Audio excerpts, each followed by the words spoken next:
साथियों नमस्कार। साथियों 31 अक्टूबर 1984 सुबह के 9:10 प्रधानमंत्री इंदिरा गांधी अपनी सरकारी आवास से बाहर निकली। हाथ में कुछ फाइलें थीं। उनके चेहरे पर एक गहरी गंभीरता थी। चारों तरफ सुरक्षाकर्मी तैनात थे, लेकिन उन्हें इस बात का एहसास नहीं था कि उनके सबसे करीबी सुरक्षा गार्ड ही उनकी मौत की लिख चुके हैं। कुछ ही सेकंड बाद गोलियों की आवाज गूंजी और भारत के इतिहास का सबसे काला अध्याय यहीं से शुरू होती है। साथियों, इंदिरा गांधी को भारतीय राजनीति की सबसे ताकतवर महिला के रूप में जाना जाता है। उन्होंने अपने दृढ़ निर्णयों से भारतीय राजनीति में एक अलग पहचान बनाई।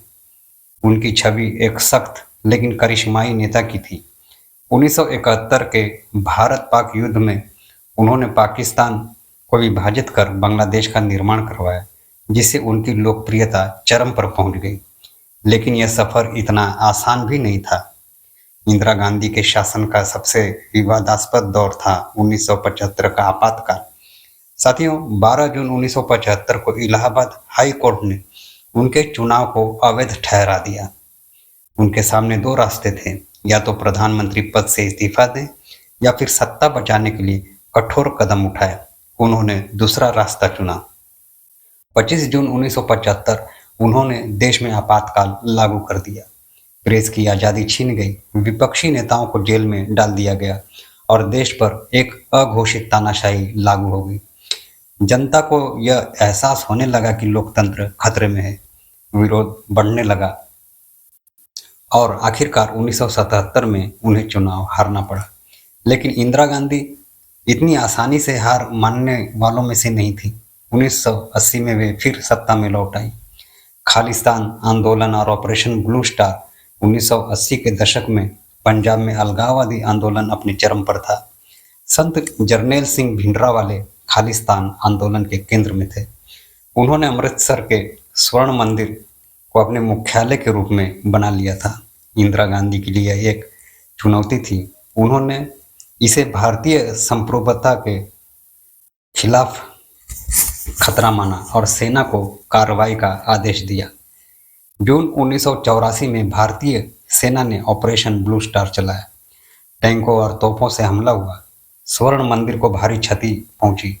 भिंडरावाले और उनके समर्थकों की मौत हुई, लेकिन साथ ही कई निर्दोष सिख भी मारे गए। इससे सिख समुदाय में भारी आक्रोश फैल गया। इंदिरा गांधी की हत्या की साजिश रची गई। ऑपरेशन ब्लू स्टार के बाद इंदिरा गांधी के खिलाफ नाराजगी चरम पर थी। सिख सुरक्षा गार्ड सतवंत सिंह और बेअंत सिंह, जो वर्षों से इंदिरा गांधी के साथ थे, उनकी हत्या की योजना बना चुके थे। 31 अक्टूबर 1984 इंदिरा गांधी अपने घर से निकली। जैसे ही वे अपने दफ्तर की ओर बढ़ी, बेअंत सिंह ने अपनी बंदूक उठाई और 5 गोलियां दाग दी। इंदिरा गांधी जमीन पर गिर गई। तभी सतवंत सिंह ने भी 22 गोलियां दाग दी। भारत की सबसे शक्तिशाली महिला अब निसहाय जमीन पर पड़ी थी। चारों तरफ अफरा तफरी मच गई। उन्हें अस्पताल ले जाया गया, लेकिन वे बच न सकी। बदले की आग ने इंदिरा गांधी की हत्या के बाद दिल्ली और अन्य शहरों में सिख विरोधी दंगे भड़क उठे। हजारों निर्दोष सिखों की हत्या हुई। उनके घर और दुकानों को जला दिया गया। कुछ नेताओं पर आरोप लगे कि उन्होंने इस हिंसा को हवा दी। भारत का सामाजिक ताना बाना बिखर चुका था।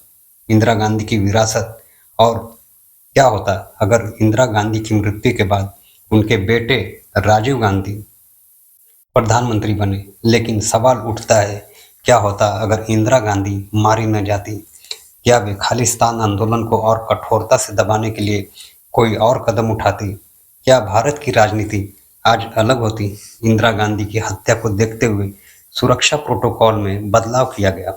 साथियों, उनकी हत्या ने भारतीय सुरक्षा व्यवस्था को हिलाकर रख दिया।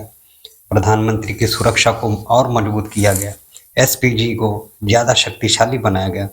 अब कोई भी प्रधानमंत्री बिना विस्तृत जांच के निजी सुरक्षा गार्ड नहीं रख सकता। साथियों, निष्कर्ष यही निकलता है कि इंदिरा गांधी भारतीय राजनीति की सबसे प्रभावशाली हस्तियों में से एक थी। उनकी हत्या ने न सिर्फ भारत के राजनीतिक परिदृश्य को बदला, बल्कि देश के इतिहास में एक ऐसा अध्याय जोड़ दिया जिसे आज भी वे लोग भूल नहीं पाए हैं।